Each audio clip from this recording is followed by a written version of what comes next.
The sun hung low over the Montana Territory, casting long shadows across the rugged landscape as Johnny McKenzie guided his horse along the familiar trail to Devil's Creek. At 42, his weathered face told the story of a man who had chosen solitude over society, preferring the honest company of cattle and horses to the complications that came with human relationships. His ranch, the Double M, sat isolated in a valley 20 miles from the nearest town of Cedar Falls, exactly how he liked it. Johnny had built his life around routine and predictability. Every Tuesday and Friday, he would ride to the creek to check his fishing lines and enjoy the only peace he truly knew. The rushing water had a way of drowning out the memories that still haunted him, memories of a wife and child lost to cholera 5 years ago, memories that had driven him to this self-imposed exile. As he approached the creek's edge, Johnny noticed something unusual. His horse, Thunder, snorted nervously and refused to move closer to the water. The animal's ears were pinned back, sensing something Johnny couldn't yet perceive. Then he heard a sound that made his blood run cold. "Help! Someone help me! Save my baby!" The desperate scream echoed across the water, filled with such raw terror that Johnny's body moved before his mind could process what was happening. He spotted a young woman on the opposite bank, her long brown hair wild and tangled, her dress torn and muddy. She was pointing frantically at the rushing water where a small bundle was being carried downstream by the powerful current. Without hesitation, Johnny spurred Thunder into the creek. The horse fought against the current as Johnny leaned dangerously low, his arms stretching toward the bundle that bobbed and spun in the churning water. His fingers brushed against wet fabric once, twice, before finally grasping hold of what felt like a blanket. The weight was heavier than expected, and as he pulled the bundle from the water, Johnny's heart nearly stopped. It was indeed a baby, a tiny infant, no more than a few weeks old, wrapped in a waterlogged quilt. The child was unconscious but breathing, its small chest rising and falling in shallow gasps. "Thank God! Oh, thank God!" the woman cried as Johnny guided Thunder to her side of the creek. She reached up with trembling hands as he carefully lowered the baby to her. "Is he is he alive?" "Barely," Johnny replied, dismounting quickly. The baby's lips had a blue tinge, and its breathing was labored. "We need to get him warm and dry fast." "What happened here?" The woman, who appeared to be in her early 20s with striking green eyes, clutched the baby to her chest, tears streaming down her dirt-stained face. I was crossing the creek with little Thomas when my horse spooked. Something startled him, and I fell. The baby slipped from my arms and—" She broke down sobbing. Johnny studied her carefully. Something about her story felt incomplete, but the immediate concern was the child's welfare. "My ranch isn't far. We can get him warmed up there, and I'll ride for the doctor." "No," she said sharply, then caught herself. I don't want to impose. Surely there's somewhere closer." "Ma'am, the nearest town is 20 miles, and this baby needs help now." "What's your name?" "Sarah," she whispered, "Sarah Collins. And this is my son, Thomas." As they rode toward the Double M Ranch, Johnny couldn't shake the feeling that Sarah Collins was hiding something. Her clothes, while muddy and torn, were made of fine fabric, not the typical attire of a pioneer woman traveling alone with an infant. Her hands were soft, lacking the calluses that came from hard frontier life. And most puzzling of all, where was her horse? She claimed it had spooked and thrown her, but there was no sign of the animal anywhere. The ranch house came into view as the sun began to set, its windows glowing warmly in the gathering dusk. Johnny had built the modest two-story structure himself, designing it with the hope that it would one day house a large family. Now it served as a monument to dreams that had died with his wife and daughter. Inside, Johnny quickly stoked the fire while Sarah worked to warm the baby. The child's color was improving, and his breathing had become more regular. As the immediate crisis passed, Johnny found himself studying his unexpected guests more closely. "Mrs. Collins," he began carefully, "I couldn't help but notice you don't have any supplies with you. No bags, no provisions for traveling with an infant." Sarah's eyes darted nervously around the room. They were lost when I fell. Everything was swept away by the current. And your husband? Surely he's looking for you?" At this question, Sarah's composure cracked completely. Fresh tears spilled down her cheeks as she clutched the baby tighter. "My husband is dead, Mr. McKenzie. Johnny McKenzie. And I'm sorry for your loss, ma'am. He died 3 months ago in a mining accident. I've been traveling to my sister's place in Oregon Territory, but I got lost." Johnny nodded sympathetically, but his instincts, honed by years of dealing with cattle rustlers and con men, told him there was much more to Sarah Collins' story. The baby, now warm and dry, had opened his eyes and was looking around with an alertness unusual for such a young infant. As night fell over the Montana Territory, Johnny prepared a simple meal while Sarah fed the baby from a bottle she claimed to have saved from the creek. The domestic scene felt both comforting and unsettling to Johnny, reminding him of what he had lost while raising new questions about what he might have found. "You can stay here tonight," he offered. "Tomorrow I'll take you into Cedar Falls. Someone there might know the best route to Oregon Territory." Sarah nodded gratefully, but Johnny caught a flicker of something in her eye sphere, perhaps, or calculation. Whatever secret Sarah Collins was carrying, Johnny had the distinct feeling that his simple act of heroism had just complicated his life in ways he couldn't yet imagine. As he settled into his chair by the fire, watching Sarah rock the baby to sleep, Johnny McKenzie had no idea that he had just become the central figure in a drama that would challenge everything he believed about justice, family, and the price of doing what's right. "Hi, how are you? I'm interrupting quickly just to ask you to click on the like button and subscribe to the channel. This will help a lot. Thank you, and I hope you like the story." Johnny woke before dawn, as was his habit, but found himself listening for sounds from the guest room where Sarah and the baby had spent the night. The house felt different with other people in it, warmer somehow, but also charged with an energy that made him restless. He dressed quietly and stepped outside to begin his morning chores, hoping the familiar routine would help him make sense of the strange feeling that had settled in his gut. Thunder nickered softly as Johnny approached the corral, but the horse's attention seemed focused on something beyond the ranch buildings. Following the animal's gaze, Johnny spotted fresh hoof prints in the dirt near the creek trail, hoof prints that hadn't been there yesterday evening. Someone had been watching the ranch during the night.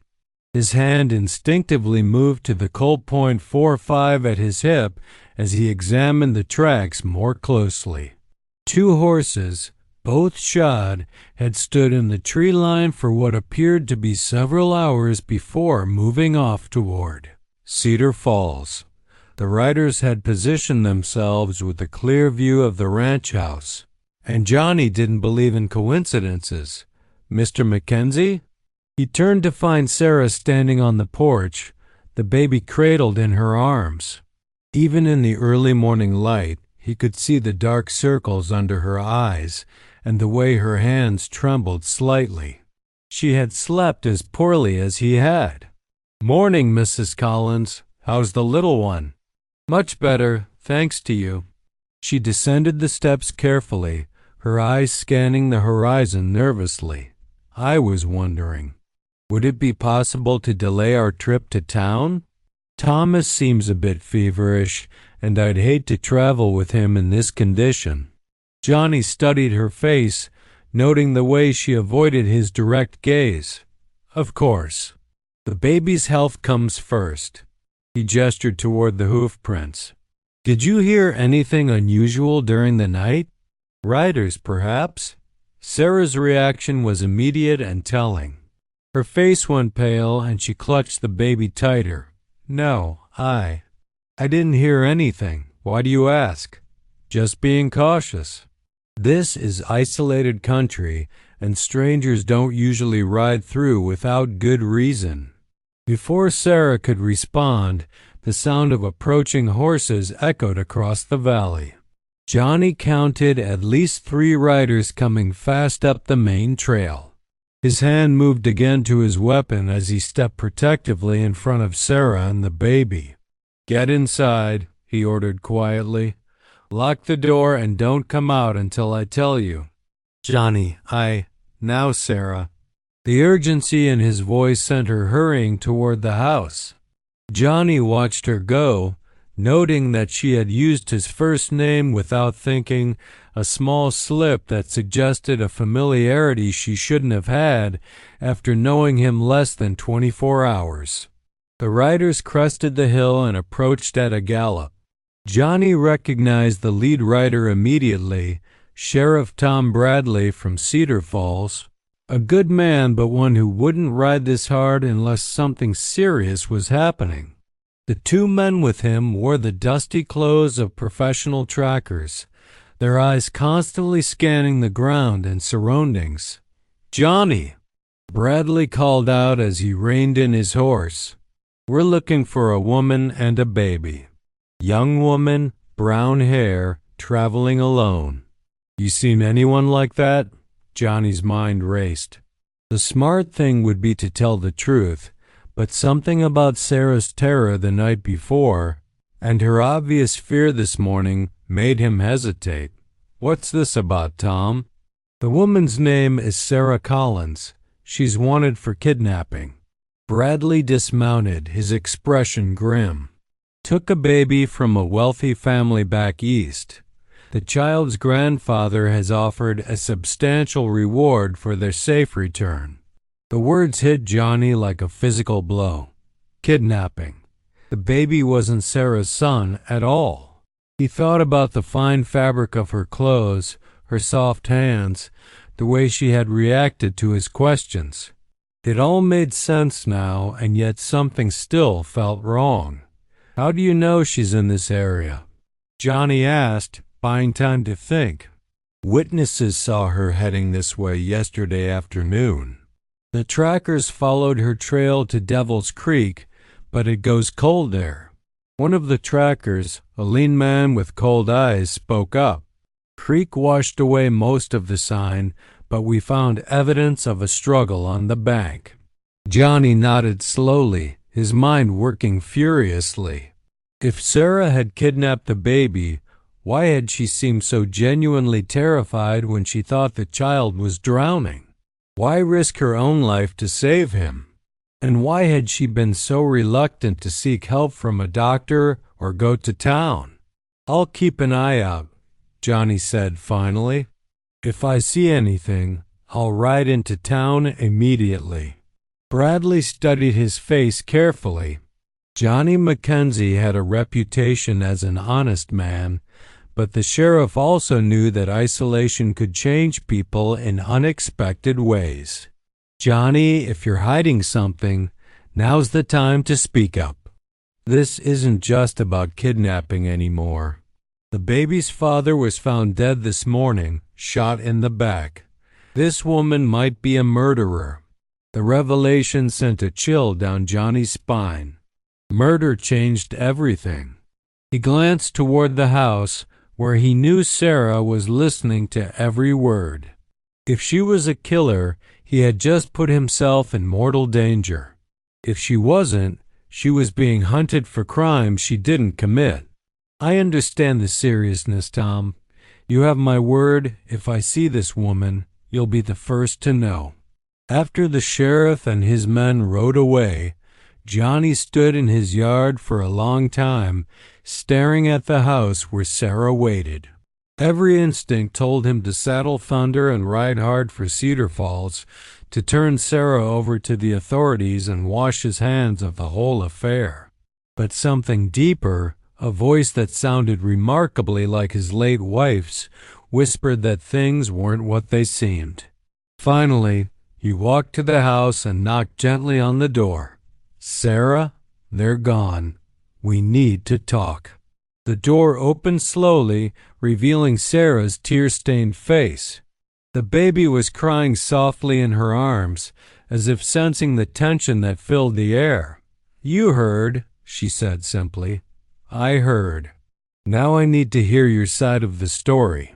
The real story, Sarah, because right now, I'm the only thing standing between you and a hangman's noose." Sarah looked into his eyes, and Johnny saw something there that made his decision for him. It wasn't the cold calculation of a killer, but the desperate hope of someone who had been running for so long that she had almost forgotten what it felt like to trust another human being. "The baby's name isn't Thomas," she whispered. "It's William. And he's not my son, he's my nephew. And the man they say I murdered? He was my brother, and I loved him more than life itself." As Sarah began to tell her story, Johnny realized that his simple act of heroism had indeed changed everything. But perhaps, just perhaps, it had changed things for the better. The truth, when it finally emerged, would be more shocking than anyone could imagine. Sarah Collins sat at Johnny's kitchen table, her hands wrapped around a cup of coffee that had long since grown cold. The baby William slept peacefully in a makeshift crib Johnny had fashioned from a wooden crate and soft blankets. In the morning light streaming through the windows, Sarah looked younger and more vulnerable than she had the night before, but also determined in a way that convinced Johnny she was finally ready to tell the truth. "My real name is Sarah Whitmore," she began, her voice steady despite the tears that threatened to spill. "My brother David was married to Margaret Ashford, the daughter of railroad magnate Harrison Ashford. You might have heard of him." Johnny nodded. Even in the remote Montana Territory, the Ashford name was known. Harrison Ashford owned half the railroad lines west of the Mississippi and had a reputation for crushing anyone who stood in his way. "David and Margaret were happy," Sarah continued. "They had little William, and David was working as an engineer for one of Ashford's railroad companies. But David discovered something irregularities in the construction contracts, corners being cut that would make the railways dangerous. When he tried to report it, Ashford had him transferred to a remote site in Colorado Territory." She paused, stroking the baby's tiny hand as he slept. "3 months ago, there was an explosion at the construction site. The official report blamed David for faulty engineering, but I know better. My brother was meticulous. He would never have made the kind of mistakes they claimed. Ashford had him killed to keep him quiet." Johnny leaned forward, his expression grave. "And Margaret?" "Margaret died in childbirth 6 months ago. She made me promise to protect William if anything happened to David. She knew her father was capable of terrible things." Sarah's voice broke slightly. "After David's death, Ashford tried to take William away from me. He claimed I was unfit to care for the child, that as the grandfather, he had legal rights. So you ran. I had to.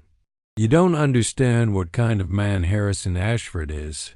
He sees William not as a grandson to love, but as an heir to control.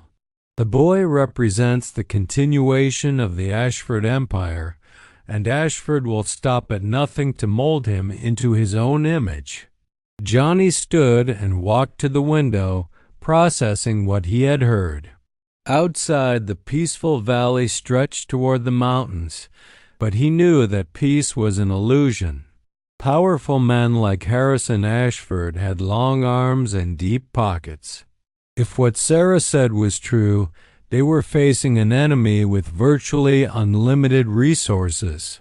"The man who was found shot," Johnny said carefully. "Who was he?"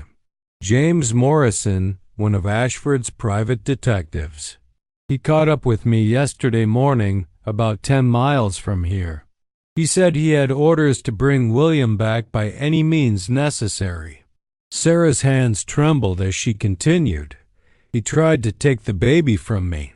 We struggled, and his gun went off. I swear to you, Johnny, I never meant for him to die. But you took his horse and came here." I panicked.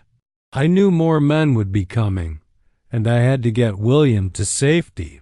When I reached the creek, Morrison's horse spooked at something, maybe a snake or a sudden noise. I was thrown, and William ... She shuddered at the memory. "If you hadn't been there." Johnny turned back to face her, his decision crystallizing. "Sarah, what you're describing isn't kidnapping, it's protecting a child from a man who had his father murdered. But proving that won't be easy. Ashford has money, influence, and the law on his side. I know. That's why I've been running instead of fighting. But I can't run forever, and William deserves better than a life spent looking over our shoulders." A new sound reached them from outside, the rumble of wagon wheels and multiple horses approaching fast. Johnny moved quickly to the window and cursed under his breath. Sheriff Bradley was returning, but this time he wasn't alone. A fancy black carriage led the procession, flanked by at least 6 armed riders. "He's here," Johnny said grimly. "Harrison Ashford himself." Sarah went white. "How did he find us so quickly?" "Money talks, and small-town sheriffs listen." Johnny was already moving, gathering supplies and checking his weapons. "We need to get you and William out of here now." "Where can we go?" "He'll follow us anywhere." Johnny paused in his preparations, struck by a sudden realization. Not anywhere. There's one place even Harrison Ashford's money can't reach. The Crow Reservation, about 30 miles north of here. Chief Running Bear is an old friend, and his people have no love for railroad barons who steal their land. "You'd do that for us? Risk everything to help strangers?" Johnny looked at Sarah and the sleeping baby, and for the first time in 5 years, he felt something stir in his chest that wasn't grief or regret. You're not strangers anymore. And sometimes a man has to choose between what's legal and what's right. The sound of the approaching party grew louder. Johnny quickly gathered food, ammunition, and warm clothes while Sarah prepared William for travel. As they worked, Johnny found himself thinking about his late wife, Emma, and how she had always believed that good people had an obligation to protect those who couldn't protect themselves. "There's a back trail through the canyon," Johnny explained as he saddled Thunder and the second horse. "It's rough, but it'll keep us hidden until we reach Crow territory. Once we're there, we'll have time to plan our next move." "What about your ranch? Your life here?" Johnny looked around at the home he had built, the life he had carefully constructed to keep the world at bay. Some things are more important than a comfortable exile. As they prepared to leave, Sarah caught his arm. "Johnny, why are you doing this? You could turn us over to them and go back to your quiet life." Johnny thought about the question, about the 5 years he had spent hiding from the world and from himself. "Because 5 years ago, I lost my wife and daughter to disease, and I couldn't do anything to save them. Today I have a chance to save a child and the woman who loves him. Maybe that's not a coincidence." The sound of voices carried across the yard as Ashford's men surrounded the house. Johnny and Sarah led their horses quietly out the back, William bundled securely in Sarah's arms. As they disappeared into the canyon trail, Johnny took one last look at his ranch, the place where he had learned to live with loss, and where he had finally remembered how to hope. Behind them, Harrison Ashford's voice boomed across the valley, demanding answers that Johnny McKenzie was no longer willing to give. The real fight was just beginning. 3 weeks had passed since Johnny, Sarah, and baby William had found sanctuary among the Crow people. Chief Running Bear, a weathered man in his 60s with eyes that held both wisdom and steel, had welcomed them without question. The reservation sat in a hidden valley surrounded by towering peaks, accessible only through narrow mountain passes that could be easily defended. During their time there, Johnny had learned more about Sarah's story and had begun to piece together a plan that would not only clear her name but expose Harrison Ashford's crimes. Sarah had kept detailed records of her brother David's discoveries about the railroad, construction fraud documents she had hidden before fleeing east. More importantly, she had the names of other engineers who had died under suspicious circumstances after questioning Ashford's practices. The key is getting those documents to the right people, Johnny explained to Sarah as they sat by the fire and the tippy Running Bear had provided. William gurgled happily in Sarah's arms, having thrived in the peaceful environment of the reservation. But we need more than just David's evidence. We need witnesses who are still alive and willing to testify. Sarah nodded, her face more hopeful than it had been since Johnny first pulled William from Devil's Creek. There's a man named Thomas Brennan in Denver. He worked with David and saw some of the same irregularities. If we could reach him, we will, Johnny assured her. But first, we need to deal with Ashford's men.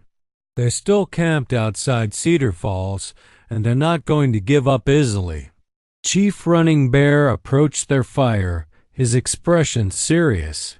"McKenzie, my scouts report that the railroad man has brought more men.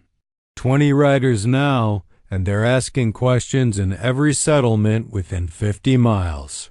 They offer much money for information about the woman and child." Johnny's jaw tightened. Ashford was escalating the situation, which meant innocent people might get hurt. How long before? They think to search the reservation? They feared to come here directly, Running Bear replied. But fear and desperation make men do foolish things. We must act soon.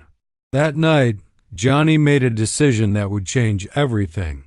Instead of continuing to run, he would return to Cedar Falls and confront Harrison Ashford directly.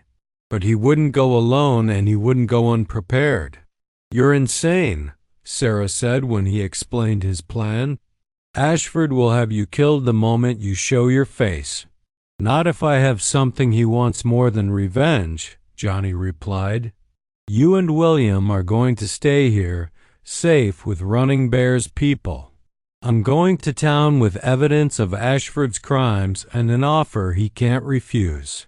The next morning, Johnny rode out of the hidden valley with a small escort of Crow warriors. Chief Running Bear had insisted on the protection, and Johnny was grateful for it.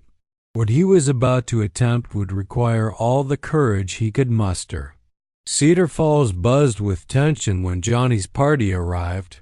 Ashford's men had taken over the town's only hotel, and their presence had turned the normally peaceful community into an armed camp. Johnny rode straight to the sheriff's office, where he found Tom Bradley looking haggard and overwhelmed. "Johnny, thank God you're all right. Ashford's been claiming you kidnapped the woman and child yourself. He's got half the territory believing you're some kind of desperado." "Tom, I need you to listen carefully to what I'm about to tell you," Johnny said, dismounting slowly. "Sarah Collins isn't a kidnapper, she's a protector. And Harrison Ashford isn't a grieving grandfather, he's a murderer." For the next hour, Johnny laid out everything he had learned about David Whitmore's discoveries, the suspicious deaths of railroad engineers, and Ashford's systematic cover-up of safety violations that had cost dozens of lives. He showed Bradley copies of documents Sarah had preserved, including correspondence between David and other engineers who had tried to expose the corruption. "This is serious, Johnny, but it's also dangerous," Bradley said after reviewing the evidence. "Ashford has connections all the way to Washington. Even if what you're saying is true, proving it in court will be nearly impossible." "That's why I'm not going to court first," Johnny replied. "I'm going to give Ashford a chance to do the right thing." An hour later, Johnny walked into the hotel where Harrison Ashford had established his temporary headquarters. The railroad magnate was exactly what Johnny had expected, a tall, imposing man in his 60s with silver hair and cold gray eyes that missed nothing. He sat behind a makeshift desk like a general planning a campaign, surrounded by maps and reports from his search teams. "Mr. McKenzie, I presume," Ashford said without looking up. "You've caused me considerable inconvenience." "Mr. Ashford," Johnny replied evenly, "I've come to discuss the future of your grandson." Now Ashford looked up, his eyes narrowing. "You mean my kidnapped grandson, whom you've been harboring from the law?" "I mean your grandson, who's been protected from the man who murdered his father." The accusation hung in the air like smoke from a gunshot. Ashford's men shifted nervously, hands moving closer to their weapons, but their boss remained perfectly still. "That's a serious charge, Mr. McKenzie. I hope you can substantiate it." Johnny placed a folder on the desk. "David Whitmore's engineering reports, documenting safety violations in your railroad construction. Correspondence with other engineers who tried to report the same problems. A list of 12 men who died under suspicious circumstances after questioning your practices." Ashford glanced at the documents, his expression never changing. "Interesting reading, I'm sure, but hardly proof of murder." "Maybe not," Johnny agreed, "but it's enough to start an investigation. And once people start looking closely at your business practices, who knows what else they might find?" For the first time, Johnny saw a flicker of uncertainty in Ashford's eyes. The railroad baron was a man accustomed to controlling situations through money and intimidation, but he was also smart enough to recognize a genuine threat. "What do you want, McKenzie?" "I want you to leave William with Sarah. I want you to stop hunting them. And I want you to establish a fund to compensate the families of the men who died because of your cost-cutting measures." Ashford laughed, but there was no humor in it. "And in return?" "In return, these documents stay private. David Whitmore's death remains officially an accident, and you get to keep your empire intact." The silence stretched between them like a taut rope. Finally, Ashford spoke. "You're either very brave or very foolish, Mr. McKenzie. Maybe both. But I'm also right, and you know it." What happened next surprised everyone in the room. Harrison Ashford, the man who had built a railroad empire through ruthless determination, slowly nodded his head. "Very well. The woman can keep the child. But I want them gone from this territory, and I never want to see any of you again." "Agreed," Johnny said. "But the compensation fund isn't negotiable." Ashford's jaw tightened, but he nodded again. "Done." As Johnny prepared to leave, Ashford called out one last time, "McKenzie, Why? Why risk everything for strangers? Johnny paused at the door, thinking of Emma and the daughter he had lost, of the 5 years he had spent hiding from life, and of the baby who had given him a reason to hope again.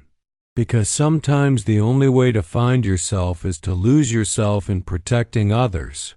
6 months later, Johnny stood on the porch of a new ranch house in Oregon Territory, watching Sarah tend to her garden while William took his first wobbly steps across the yard.